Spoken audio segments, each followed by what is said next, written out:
지금부터는 오늘 진행된 국정감사 소식 전해드리겠습니다. 이번 주부터는 19대 국회 마지막 국정감사가 본격화되는데요.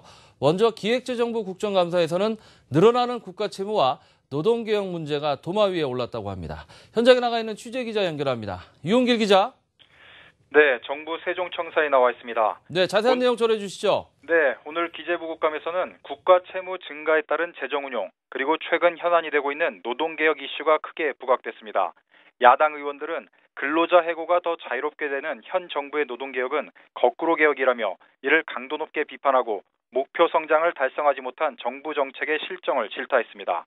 반면 여당 의원들은 국가 채무 증가에 대해서는 야당과 함께 우려의 목소리를 냈지만 대체로 대내외 불확실성 증대 속에 노동과 재정정책 방향은 옳다는 평가를 내렸습니다.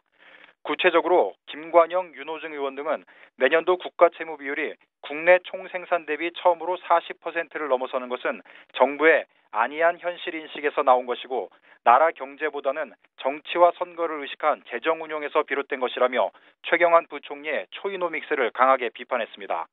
또한 박범계, 박영선 의원 등은 담배세와 소득세 인상 등 서민 조세 부담은 늘리면서 대기업의 상속세, 법인세 등에는 미온적이어서 공평 과세에 실패해 재정 적자에 명분이 없다고 따져 물었습니다.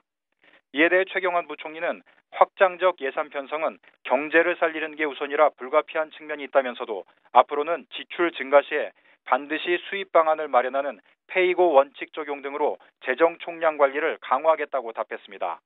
이런 가운데 김현미 의원은 정부 공기업 외에 정년 60세까지 기업에서 살아남는 근로자가 없는 우리나라 노동 환경에서 이번 노사정 합의는 자유로운 해고의 길을 열어놓은 셈이 됐다며 개탄했습니다.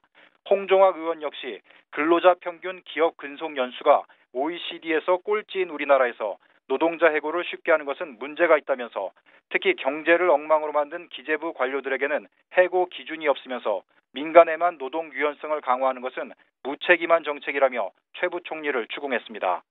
최 부총리는 이에 대해 1년여 노사정 협상 끝에 타협이 이뤄진 사안으로 소수 반대 의견도 있지만 다수 국민과 외국 연구기관들은 우리 노동시장이 경직돼 있다고 지적한다며 노동개혁에 대한 비판을 조목조목 반박했습니다. 지금까지 정부 세종청사에서 한국경제TV 유은기